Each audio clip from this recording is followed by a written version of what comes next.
ప్రధానంగా తీసుకుంటూ ఈ యొక్క వెనుకబడిన అసెంబ్లీలు ఏవైతే ఉన్నాయో వాటి కోసం నిరంతరం శ్రమిస్తామని ఈ యొక్క ప్రజలకు వాగ్దానం చేస్తూ దాంట్లో భాగంగా ఈ యొక్క సభ్యత్వాలు కూడా జరుగుతున్నాయి. సభ్యత్వాల్లో కూడా చురుగ్గా భారతీయ జనతా పార్టీ సభ్యత్వాల్లో అందరూ కూడా పాల్గొనాలని మరోసారి విజ్ఞప్తి చేస్తాం. ఈరోజు చాలా సంతోషంగా ఉంది. కావల్ డివిజన్లో జాయింట్ కలెక్టర్ గారు వచ్చి ఈ యొక్క గ్రీవెన్స్ డేని జరపడం చాలా సంతోషంగా ఉంది. దానికి కూడా చాలా సీరియస్గా అందరినీ కూర్చోబెట్టుకొని అన్ని విభాగాల్ని చాలామంది వందల మంది వాళ్ళ సమస్యలతో రావడం, దాని మీద పరిష్కరించడం, ఇది భారతీయ జనతా పార్టీ కోరుకుంటున్న ప్రభుత్వం.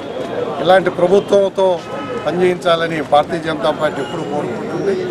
దాంట్లో భాగంగా ఈరోజు జాయింట్ కలెక్టర్ గారిని కూడా మేము కూడా కలిసాము. కావల్లో ఉన్న ప్రధాన సమస్యలు ఏవైతే ఉన్నాయో వాటి దృష్టికి తీసుకెళ్ళాం. ఒకటి, రైతు బజారు, రైతులకు న్యాయం జరగాలి. అక్కడ రైతులు మాత్రమే కూరగాయలు అమ్ముకుంటూ ఆ యొక్క నిబంధనలు ఏవైతే ఉన్నాయో ఆ నిబంధనల ప్రకారం జరపాలని భారతీయ జనతా పార్టీ చాలా కాలంగా అడుగుతుంది. దాంట్లో భాగంగా ఈరోజు జాయింట్ కలెక్టర్ గారిని కలవడం, వారు ఇప్పుడే మార్కెట్కి వచ్చి మార్కెట్ను కూడా విజిట్ చేస్తా అన్నారు. దానికోసం మేము కూడా కూర్చొని ఉన్నాం. చాలా సంతోషంగా ఉంది. అంతేకాకుండా కావలి కాలువ విషయంలో కూడా వారు చాలా చురుగ్గా స్పందించారు. మిగతా విషయాలన్నీ కూడా మొన్న వెంకయ్య నాయుడు గారు కావలికి వచ్చినప్పుడు కావల్లో ప్రధానమైన ఏదైతే బెట్టగుంట లోకో షెడ్ కానీ రైలు నిలుపుదల విషయంలో కానీ ఇవన్నీ కూడా వారి దృష్టి తీసుకెళ్ళాం. అయితే అన్నిటికంటే అత్యంత ప్రాధాన్యం భారతీయ జనతా పార్టీ రామాయపట్నంలో పోర్టు ఎలాగైనా సరే దాన్ని నెలకొల్పాలి, దాన్ని జరగాలని పట్టుదలగా ఉంది. ఈ విషయంలో మిగతా నాయకులందరూ కూడా మా యొక్క ఆది నాయకులు, కేంద్ర నాయకులైనటువంటి వెంకయ్య నాయుడు గారి మీద కూడా ప్రెజర్ తెచ్చారు. వారు కూడా మనసు తెచ్చుకొని ఎట్టి స్థితిలో కూడా ఇది చేస్తానని వారు వాగ్దానం చేశారు. నాకు ఆరోగ్యం బాగాలేనందువల్ల మధ్యలో మీతో గ్యాప్ వచ్చింది. దయచేసి ఏమనుకోవద్దు. ప్రజలకు కూడా క్షమాపణలు చెప్తున్నాను. ఆ రోజు కూడా బాగలేక మీటింగ్లో పాల్గొన్నాను. తర్వాత మీరందరూ కూడా దీవెల వల్ల ఈరోజు మళ్ళీ ఆరోగ్యం కూడా కుదుట పడింది. నా గురించి ఎవరైతే బాధపడ్డారో వారందరికీ కూడా ధన్యవాదాలు చెప్తూ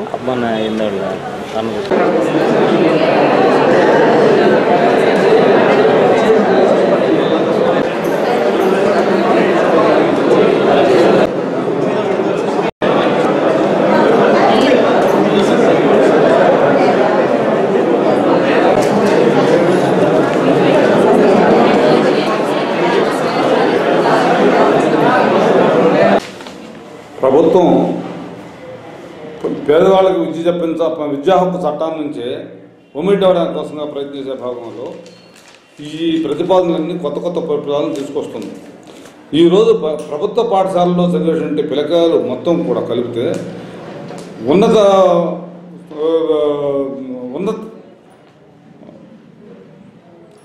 పేద విద్యార్థులు తప్ప, పేద బడుగు వర్గాలు తప్ప ప్రభుత్వ పాఠశాలలో చదివేటువంటి పిల్లకాయలు చాలా తక్కువ మంది, వాళ్ళు ఎక్కువ.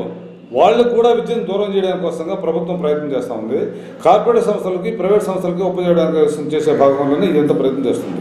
మధ్యాహ్న భోజనం నుంచి దాన్ని బాగులేదు, దాన్ని అప్రతిష్టాలని చెప్పి దాని నుంచి కూడా విరమించుకోవడానికి కోసంగా ప్రయత్నం చేసే భాగంలో స్వచ్ఛంద సంస్థలకి ఆ విధానాన్ని కట్టబెట్టడానికి కోసంగా ప్రయత్నం చేస్తుంది. ఇస్కామ్ అనేటువంటి సంస్థ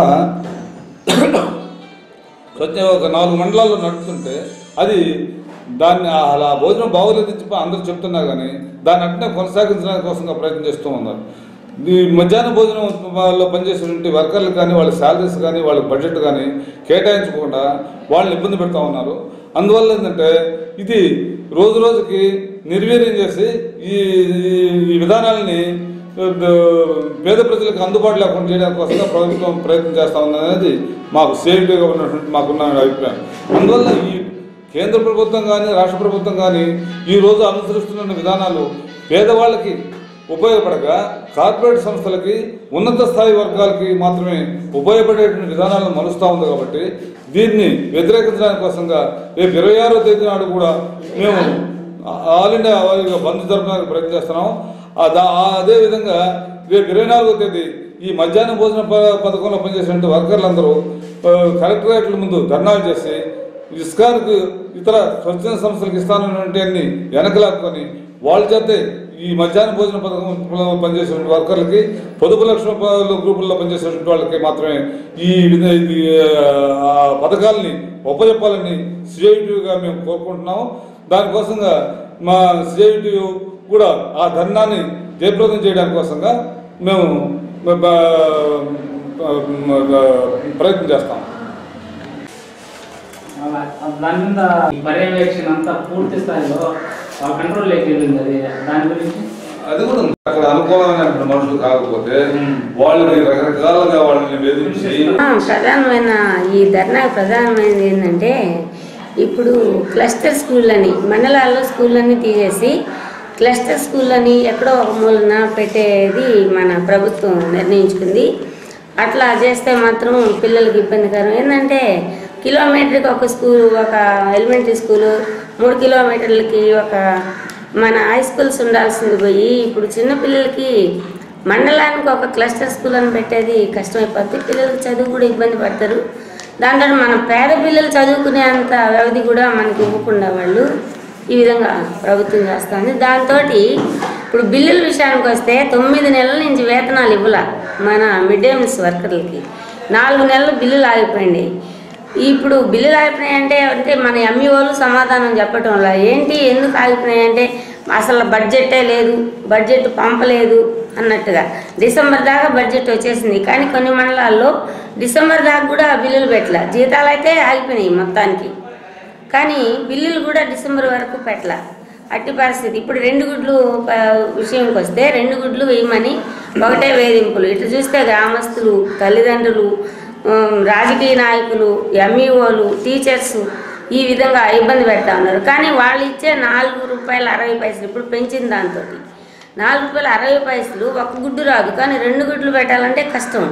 దాన్ని బట్టి మనం ఏం చెప్తున్నామంటే ఒక్క గుడ్డుకి బడ్జెట్ అన్నా గవర్నమెంట్ పంపాలి, గుడ్లు సరఫరా చేయాలని కూడా మనం ఒక డిమాండ్ చేస్తున్నాం.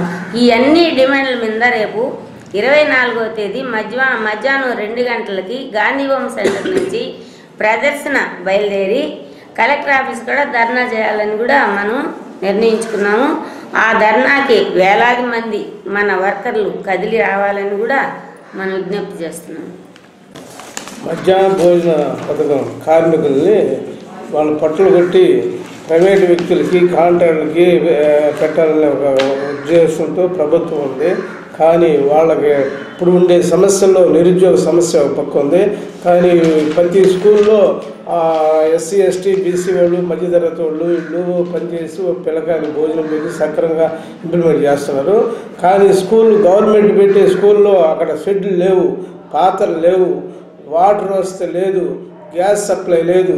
ఈ విధంగా వాళ్ళని కావాల్సిన మెటీరియల్ సక్రమంగా అందించకుండా వాళ్ళు నిర్వీర్యం చేసి క్రమంగా వాళ్ళని తొలగించేదానికి ప్రయత్నం చేస్తుంది. ఈ విధంగా చేయటం చాలా అన్యాయము. దీన్ని మేము సిఐడిగా ఖండిస్తున్నాము.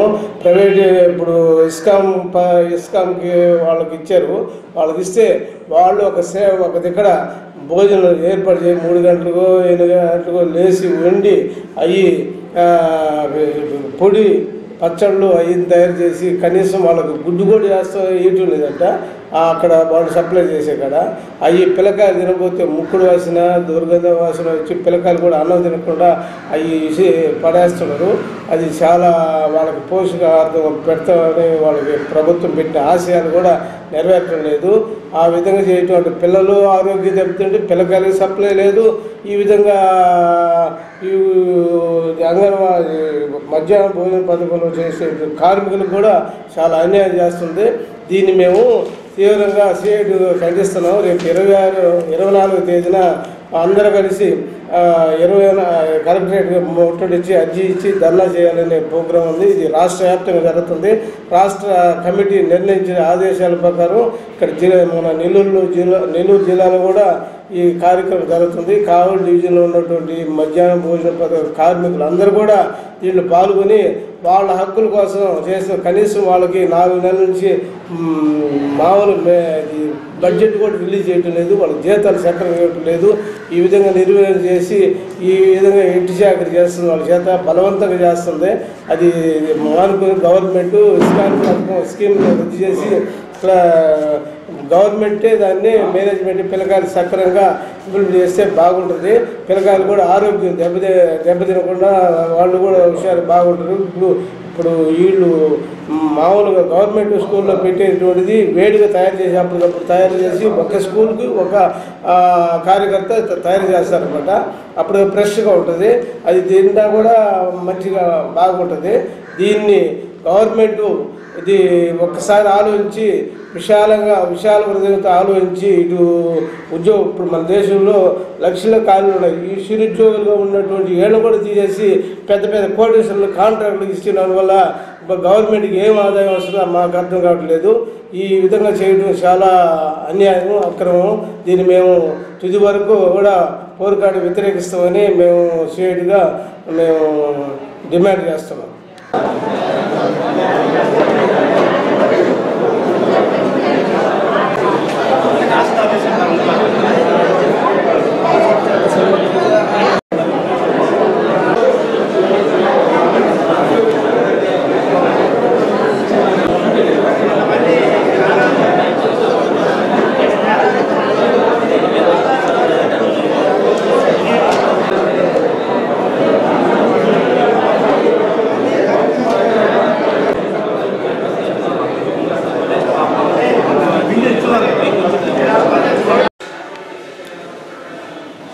కావలి పట్టణ ప్రజానీకానికి జన విజ్ఞాన వేదిక విజ్ఞానాభివందనాలు.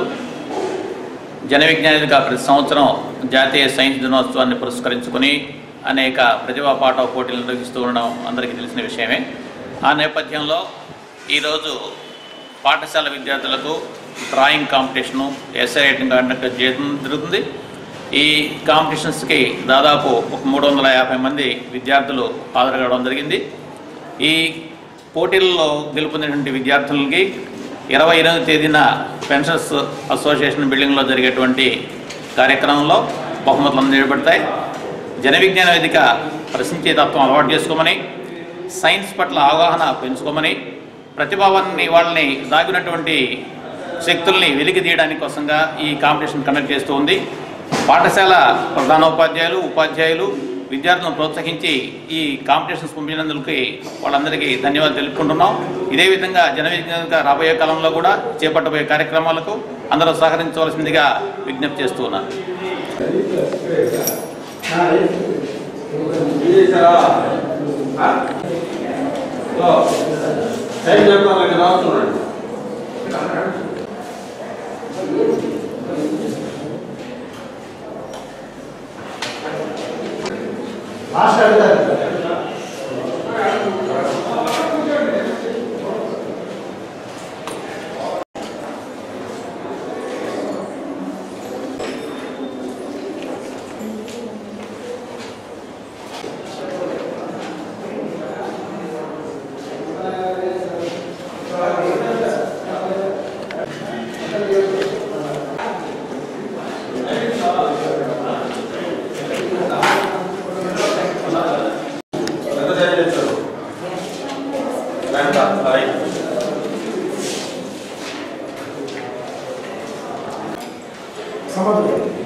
సంవత్సరంలో తెలుగుదేశం ప్రభుత్వ కాలంలో మన ఆదాల ప్రభాకర్ రెడ్డి గారు మంత్రిగా ఉన్నప్పుడు, గృహ నిర్మాణ శాఖ మంత్రిగా ఉన్నప్పుడు నిరుపేదలు ఆటో తోలుకుంటే కానీ వాళ్ళకి జీవనం గడవని పరిస్థితిలో కప్రాల తిప్ప నుంచి గోగోలు పట్టణానికి ఆటోలు తోలుకుంటూ ఉండేవాళ్ళు వీళ్ళంతా కూడా. దీంట్లో అన్ని కులాలు, ముస్లిమ్స్, క్రిస్టియన్స్, పేదలంతా ఉన్నారు.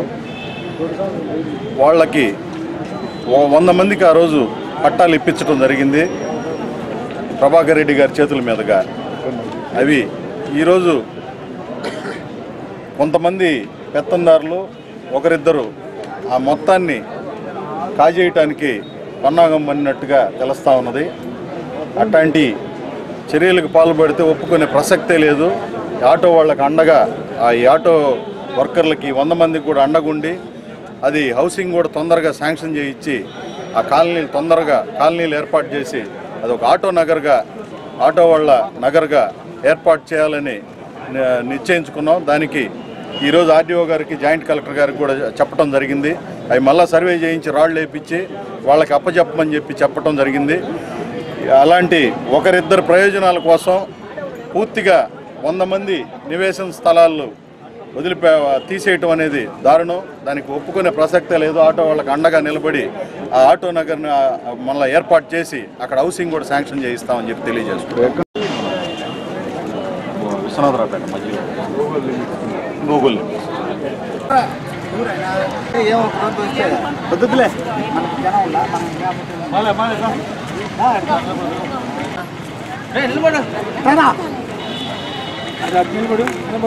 వాళ్ళు కనపడతారా?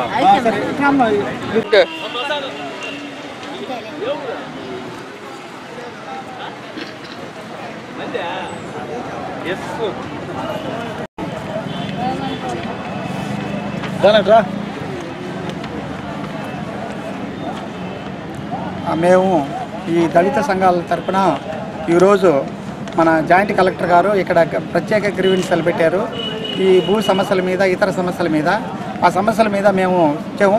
ఎప్పుడు కూడా ఈ సమస్యలు పరిష్కారం కాకుండానే జరుగుతూ ఉన్నాయి. సరే, జాయింట్ కలెక్టర్ గారు తప్పకుండా ఈ సమస్యలన్నీ క్షుణ్ణంగా పరిశీలిస్తామన్నారు. అయితే దాదాపు ఒక 2 సంవత్సరాలు 3 సంవత్సరాల నుంచి కూడా ఈ సమస్యలు జరుగుతూ ఉన్నాం. మేము నార్త్ ఆమ్లూరు, అల్లూరు మండలంలోని నార్త్ ఆమ్లూరు గ్రామంలో ఒక 450 ఎకరాల గ్రామం ఉంటే దాంట్లో స్థానికులు, స్థానికేతరులు వాళ్ళందరూ కూడా వచ్చి ఆక్రమించుకొని ఆ భూములు 10 ఎకరాలు 20 ఎకరాలు సాగుబడి చేస్తూ ఉన్నారు. ఇది చాలా దుర్మార్గం అని చెప్పాము. అలాగే మన హైవే వాళ్ళు కూడా ఈ గుంటలు ఆడంటే ఆడు తీస్తూ ఉన్నారు.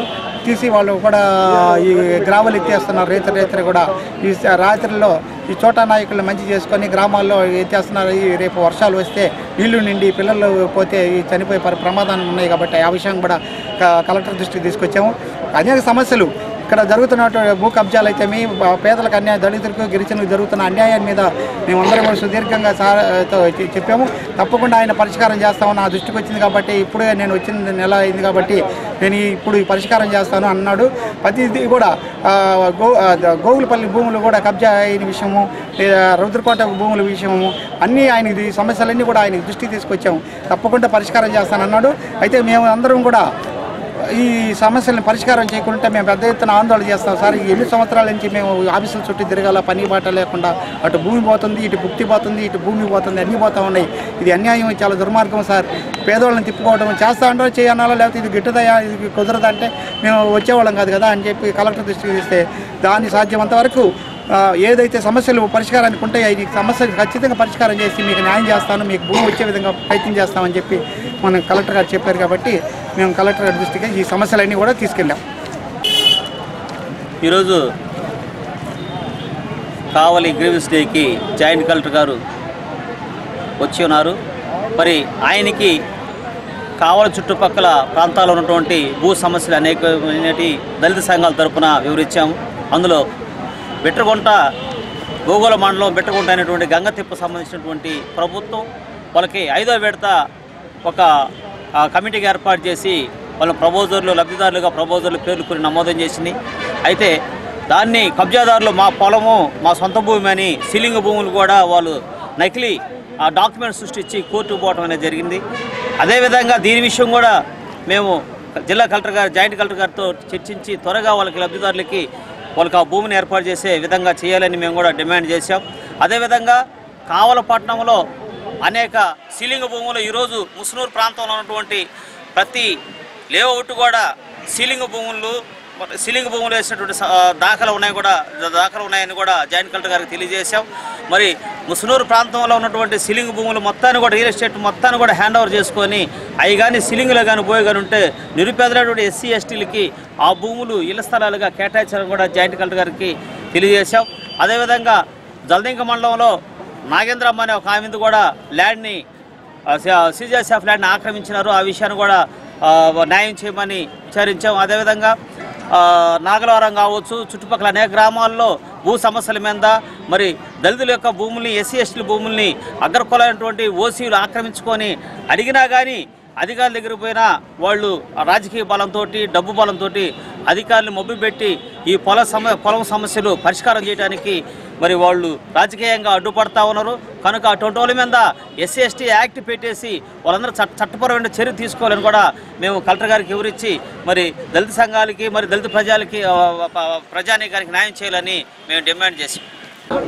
హస్బెండ్ లేరు, ఎరుకల కులానికి చెందింది. 6 సంవత్సరాల నుంచి అమ్మాయి తనకు ఒక ఇళ్ల స్థలాన్ని ఇమ్మని చెప్పేసి ఎన్నోసార్లు తహసీల్దార్ గారికి విన్నవించుకుంది. అయినప్పటికీ కూడా ఆ అమ్మాయి మరో ఆలకించలేదు. అందుకనే ఇట్లాంటి ఎవరో ఒకరు తెలిసినటువంటి వాళ్ళు రావాల్సిన పరిస్థితి వచ్చింది. ఈ ప్రజా విజ్ఞప్తులతో ఈరోజు కొంచెం సక్సెస్ఫుల్గా జరిగింది. ఎందుకంటే జాయింట్ కలెక్టర్ గారు వచ్చారు కాబట్టి అధికారులందరూ అందుబాటులో ఉన్నారు. కానీ ఎవరూ లేని వాళ్ళ కోసమే ప్రజా విజ్ఞప్తులు దినం. మరి అలాంటప్పుడు అక్కడ ఇచ్చినటువంటి విజ్ఞప్తులను స్వీకరించి తక్షణ చర్యలు తీసుకోవాల్సినటువంటి అవసరం ఎంతైనా ఉంది. ఈరోజు జాయింట్ కలెక్టర్ గారిని కలిసి పద్మతో కలిసి మేము చేసాం. ఆయన రేషన్ కార్డు వెంటనే ఇచ్చినట్టు ఇవ్వమని చెప్పేసి ఇష్యూ చేయమని అన్నారు. కానీ అది ఎప్పుడు వస్తుందో కూడా తెలియదు. కానీ ఈ లోపల అమ్మాయికి ఎక్కడ స్థానాన్ని ఇవ్వవలసిందిగా మేము విజ్ఞప్తి చేస్తున్నాం. అదేవిధంగా కావలిపట్నంలో ఎక్కడంటే అక్కడ ఈ మద్యం దుకాణాలు వెలుస్తున్నాయి. దారిలో పోతున్నటువంటి ఆడపిల్లలందరినీ కూడా గేలు చేయడం, ఒక వయసు తేడా ఏమి లేకుండా ఆడవాళ్ళందరినీ అక్కడ పోలంగాళ్ళ దగ్గర కానీ ఎక్కడంటే అక్కడ ఆర్టీసీ బస్ స్టాండ్ దగ్గర కానీ ఈ మద్యం దుకాణాలు వెలిసి మద్యం ఏర్లై పారిస్తోంది మన ప్రభుత్వము. అందుకని మన మంచినీళ్ళు తాగునీరు సాగునీరు బల్లేదు, మద్యం ఉంటే చాలా అనుకుంటుంది. కావాలా దానికంతా పిల్లలందరూ వ్యసనానికి లోనైపోవడమే కాకుండా ఆడవాళ్ళని వేధిస్తున్నారు. ఈ విషయంలో కూడా పరిశీలించి అటువంటి ఎక్కడంటే అక్కడ ఉన్నటువంటి ఆడవాళ్ళని స్థలాల్లో కూడళ్లలో ఉన్నటువంటి మద్యం షాపుల్ని ఎత్తేయాలని చెప్పి కూడా మేము జాయింట్ కలెక్టర్ గారిని విజ్ఞప్తి చేయడం జరిగింది.